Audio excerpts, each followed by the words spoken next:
오늘 저는 좀 교육 얘기를 할 거고요. 모드연구소는 아무래도 교육과 연구 스타트업이라서 그쪽의 이야기를 좀 하려고 가지고 왔습니다.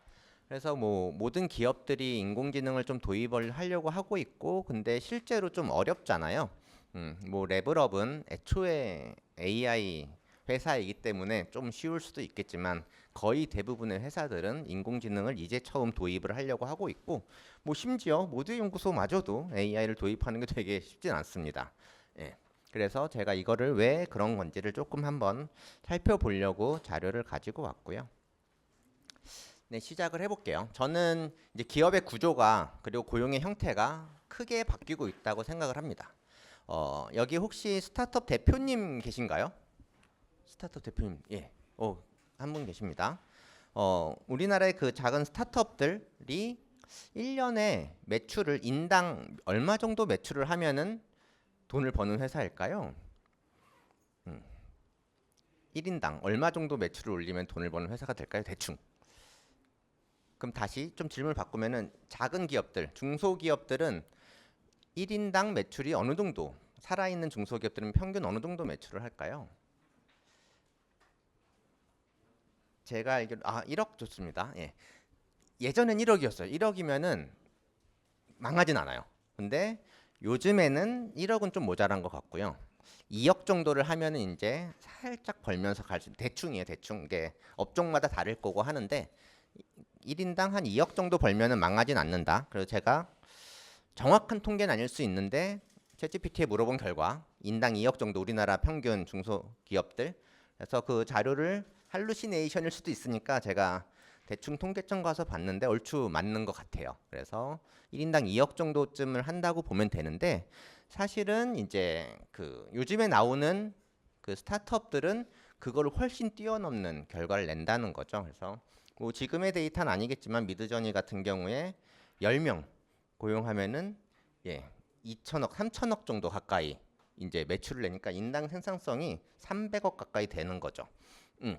그리고 거기만 그러냐? 아니고 뭐 11랩스나 러버블, 뭐 커서, 뭐 리플릿 다 그런 어떤 새로 나오는 스타트업들은 인당 생산성이 장난이 아니에요. 막 수십억에서 수백억. 제가 2억만 돼도 돈을 번다 그랬잖아요.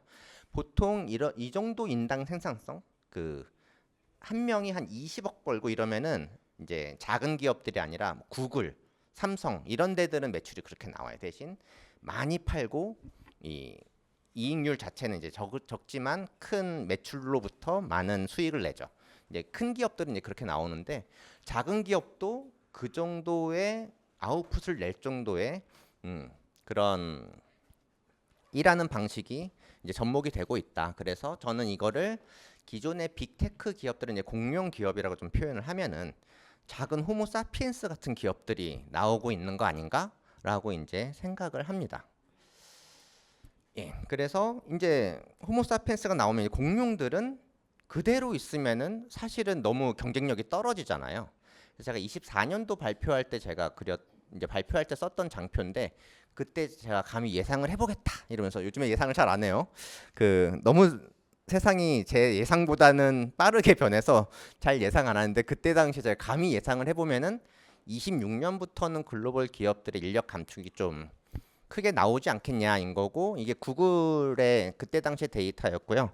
23년까지의 데이터만 그때 나와 있어 본 거였는데, 이 매출액은 계속 느는데 이제 고용이 23년도부터 꺾이기 시작을 합니다. 근데 이거는 AI뿐만은 아니고, AI 때문만은 아니고, 이때 코로나도 좀 끝나고, 코로나 때 이제 온라인 기업들이 이제 굉장히 크게 성장을 했기 때문에 코로나 끝나면서 줄은 것도 영향은 있을 건데, 어쨌건 여기에 다시 AI가 들어오면서 크게 지각 변동을 일으키지 않을까라고 예상을 합니다.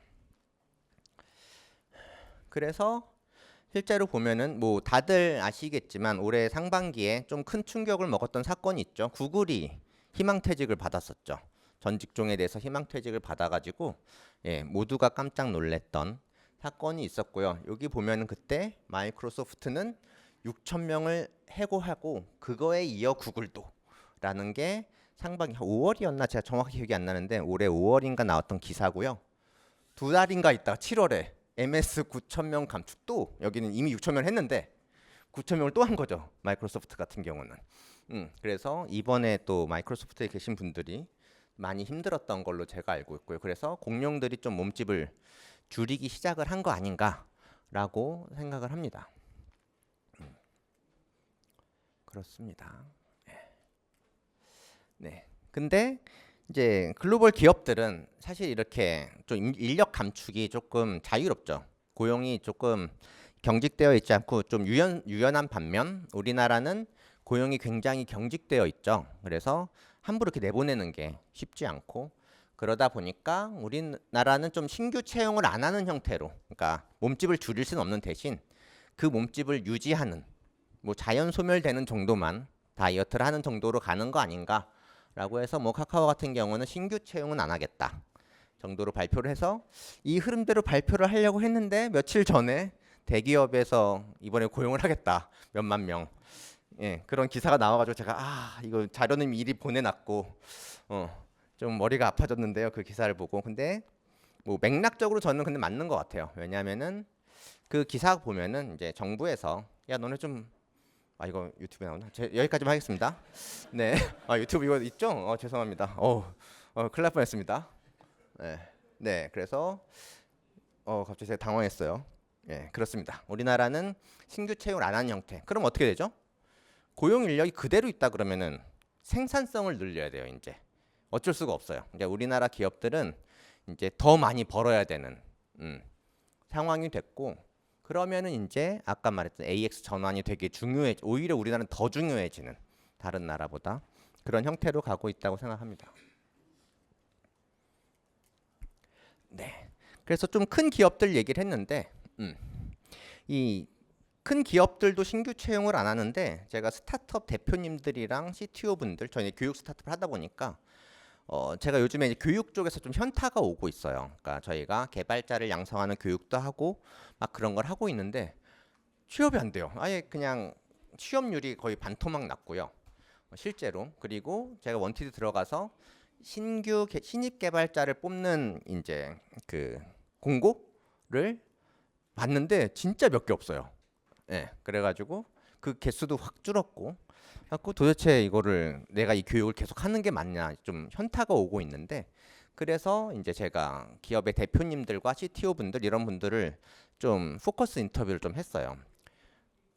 신입 개발자를 뽑으시나요? 안 뽑으시나요? 왜 안 뽑으시나요? 이런 걸 했는데 그 진짜 100이면 100, 그러니까 뽑는다는 분도 있고 안 뽑는다는 분도 있는데 안 뽑는다는 분들은 100이면 100 진짜 똑같은 워드를 써요. 뭘까요? 이래서 안 뽑는다. 뭐가 없어서 안 뽑는다. 돈? 저 진짜 처음 들었어요. 너무 창의성 짱. 예. 실제 뭐 돈이 없어서일 수도 있어요. 제가 봤을 때. 예. 다 뭐라 그랬냐면 문제 해결력이 없어서 안 뽑는다 그랬어요. 그래서 뭐 다들 다 똑같은 포트폴리오에 다 똑같은 이론에 똑같은 것만 배우고 와가지고 실제로 이제 뭐 문제가 터졌어. 그럼 해결을 해야 되는데 뭐 이거 안 배운 거다. 그러면 그냥 손을 놓고 있는다거나, 그리고 뭐 시키기 전에 사실 문제가 터졌으면 빨리 뭔가 해보려고 해야 되는데 이제 그런 게 전혀 안 되니까 애초에 스타트업은 수많은 문제가 생길 수밖에 없고 그 문제를 하나하나 알려주면 사기는 어렵고, 그러다 보니까 신입은 뽑기가 어렵다라는 게 거의 대부분이었습니다.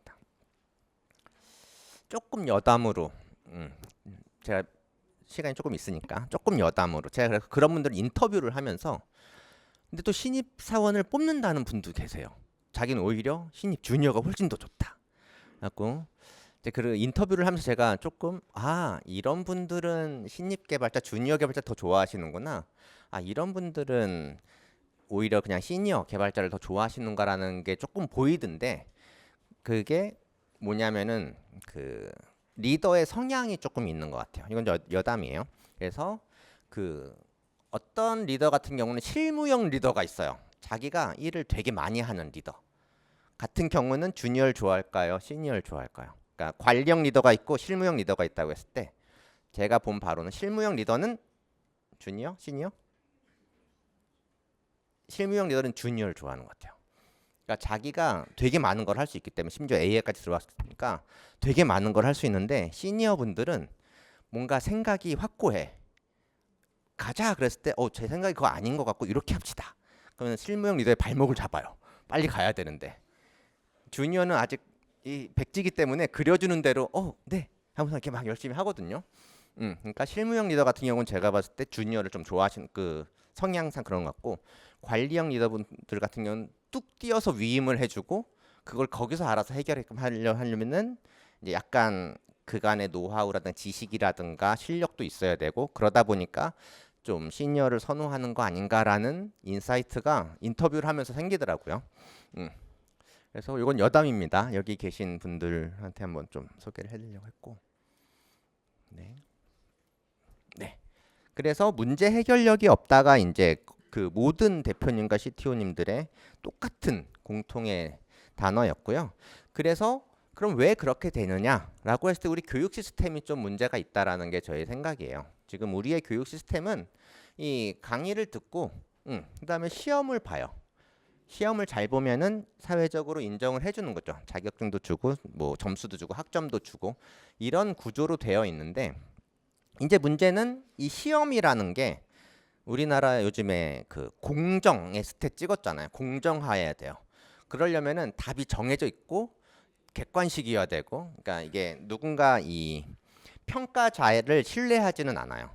그냥 답이 다 정해져 있어야 돼요. 그러니까 주관식일 수 없고 어떤 프로젝트를 평가할 수는 없고 이런 식으로 점점 흘러가고 있는 거죠.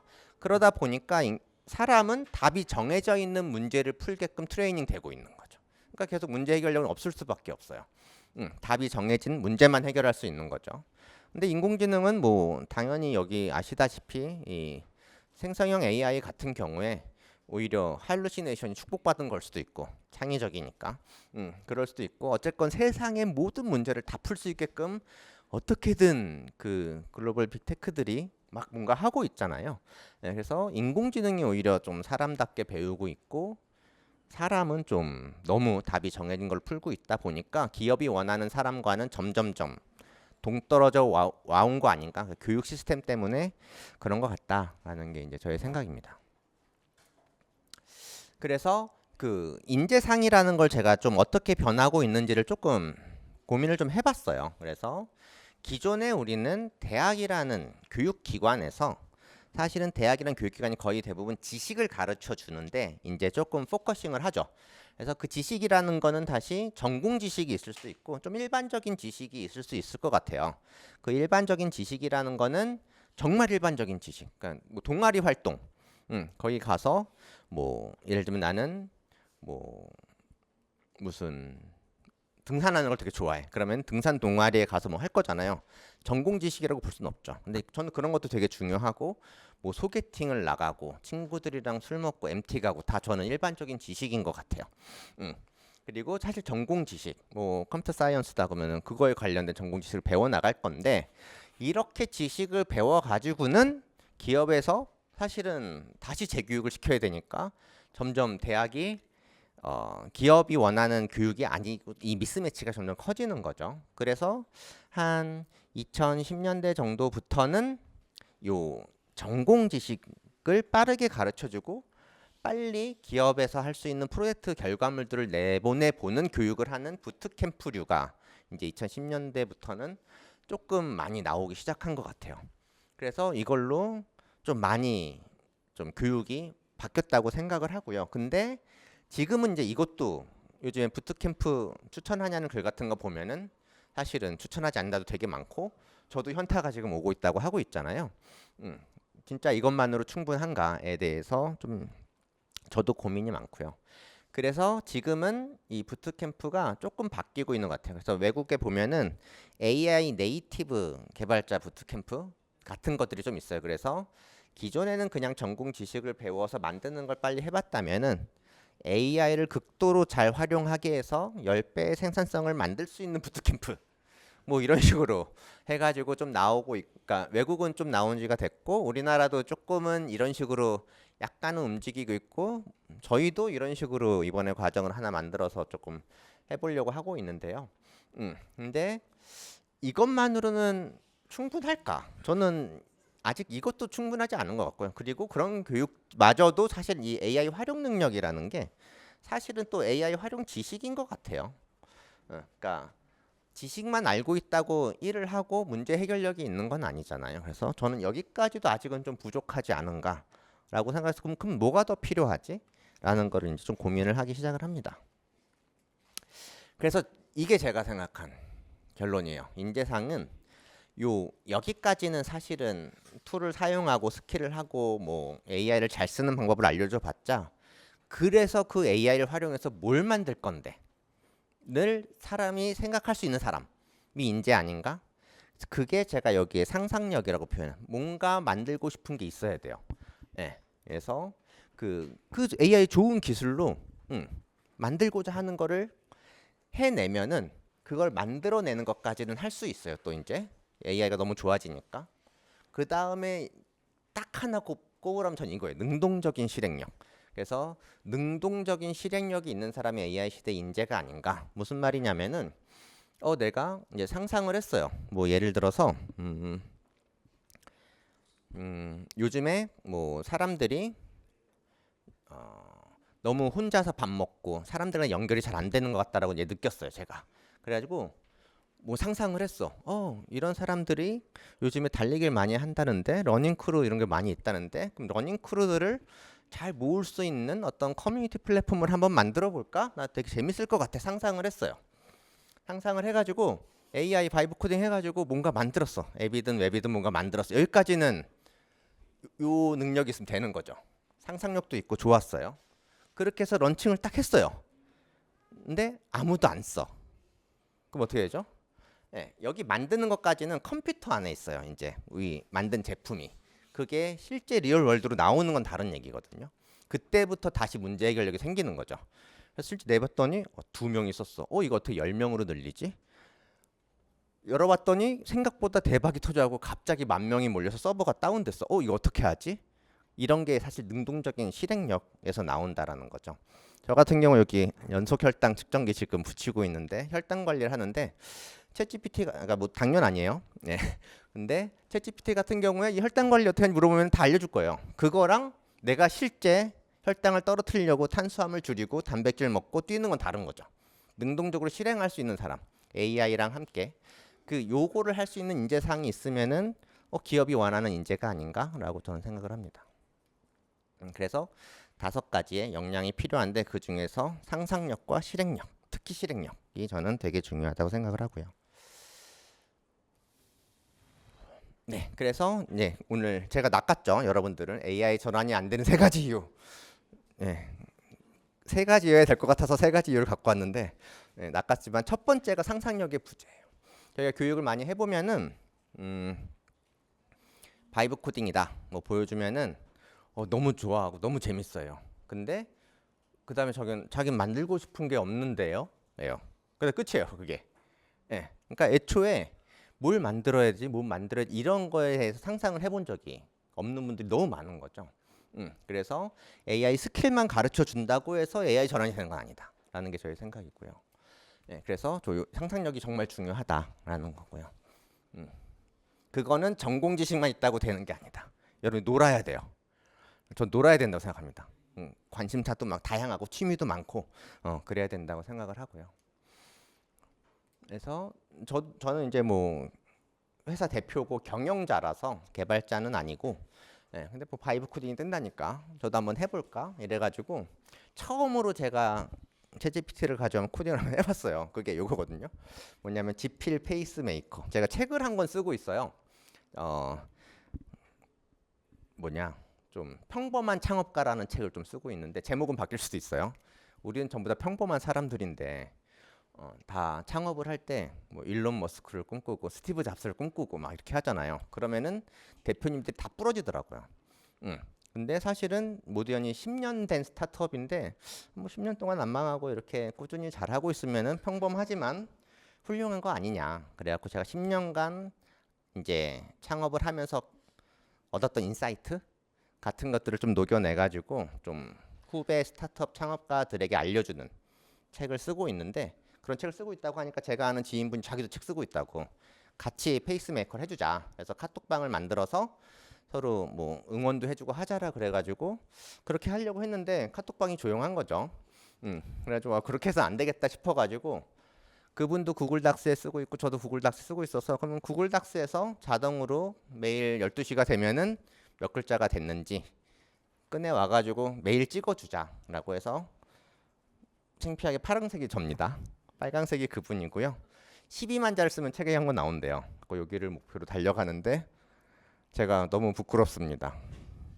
부끄럽지만 이제 이렇게 해가지고 제가 페이스북에 올렸더니 제가 처음 짠 바이브 코딩 프로그램 요거였어요. 그러니까 바이브 코딩 많이 하신 분들이 되게 잘하시는 댓글에서 이거 되게 좋은 것 같다고, 되게 쓸 수 있는 데 되게 많은 것 같다. 뭐 건강 관리에서 쓸 수 있고 뭐 등등등 뭐 이래갖고 그렇구나라고 이제 생각을 하면서 했던. 그래서 뭐 사실은 만들고 싶은 게 있어야 된다라는 게 이제 제 생각이고요.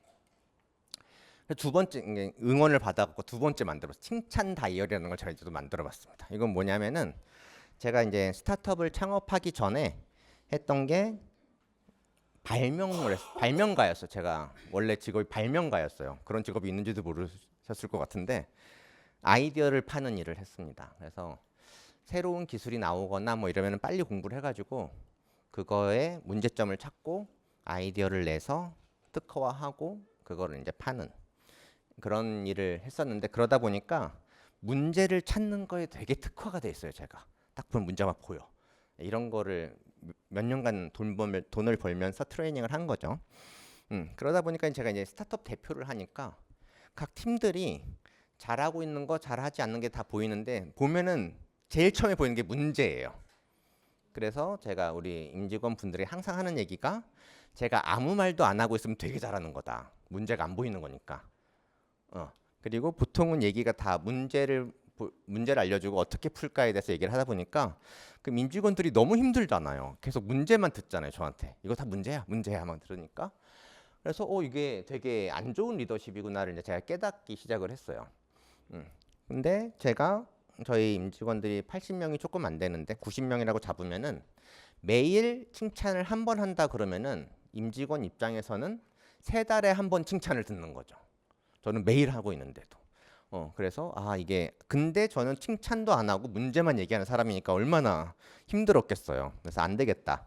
칭찬도 습관이다. 그래서 칭찬을 억지로 하는 건 아니고 정말로 내가 봤을 때 문제가 없고 잘하고 있으면 그거 너무 잘했고 감사하다 라고만 표현해주는, 실제 제가 느낀 것만 얘기해주는 걸 해서 그거를 이제 매일 9시에 이제 앱에서 푸시가 떠가지고 너 칭찬하기 했어? 했다. 헉 까먹었다. 그래서 칭찬했으면은 구글 캘린더에 여기 허깅 페이스 이모지가 붙고요. 칭찬 안 한 날은 헉 아직까지 잘하고 있습니다. 이거 계속 하고 있고 하고 나서 세상이 바뀌었어요. 너무 인간관계가 말랑말랑해져요. 우리 뭐 예를 들면은 제가 우리 가족들한테도 써먹어요. 그러니까 이게 꼭 임직원이 아니어도 돼요. 가족들한테 뭐 감사한 일 있으면 이거 너무 좋았어 고마워 라고 하면은 인간관계가 되게 말랑말랑해져서 도움이 되는데 상상력과 실행력의 예인 것 같아요. 그래서 이게 두 번째 제가 만들었던 거고요. 하여튼 뭐 그래서 상상력을 좀 키우는 교육을 좀 해줘야 된다. 그래서 저희가 상상력을 정말 가르쳐 줄 수 있을까 좀 테스트를 조금 해봤어요. 그래서 이 거꾸로봇이라는 챗봇을 만들어 봤는데 뭐냐면은 아마존의 그 워킹 백워드라는 이제 최종 목표를 먼저 정하고 그 전 스텝은 뭐야 해가지고 이제 사업을 기획해가지고 가는 게 있잖아요. 그거를 한번 만들어 본 거예요. 그래서 최종 목표를 먼저 제시를 해주면은 뭐 예를 들면은 기업 교육을 하는데 그 작년 매출 얼마인데 매출 2배로 올리고 싶어라는 최종 목표가 있다고 하면은 그러면은 얘가 물어봐요. 2개. 너 무슨 계획이 있어? 그러면 그 계획을 얘기해 주면은 여기서는 이제 사전 부검, 우리 포스트 모템 같은 거를 이미 그게 될지 안 될지 이제 판단해서 한번 얘기해 주는 게 있고, 계획이 없어. 그럼 아까 워킹 백워드 디딤돌 기법이라는 걸 해서 뒤로부터 설계를 계속 물어보면서 하는 거를 이제 한번 만들어 가지고 한번 해봤더니 교육을 한번 그래서 해봤는데 되게 뭐 재밌었다라는 평이 좀 있더라고요. 그래서 좀 창의성을 키워주는 걸 좀 해봐야 되는다라고 저는 생각을 하고요.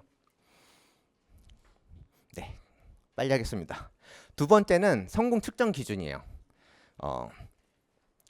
자, 이게 또 얼마 전에 나왔던 겁니다. R&D 과제 성공률이 99%래요. 네, 99%. 그러면 우리나라는 R&D를 진짜 잘하는 나라일까요? 그냥 성공 기준이 이제 그거기 때문에 그런 거고요. AI 전환도 마찬가지. 저는 AI 전환이 기업들이 다 성공했다고 생각합니다. 그거를 기획한 팀은 우리 전환 성공했어요라고 얘기를 할 거예요. 왜냐? 예, 이 성공 측정 기준이 시간을 얼마나 줄였냐로 가요. 그러니까 이피션시에 있어요. 그래서 200시간 필요하다는 걸 10시간으로 줄었어요. 이렇게 하기 때문에 다 성공을 해요.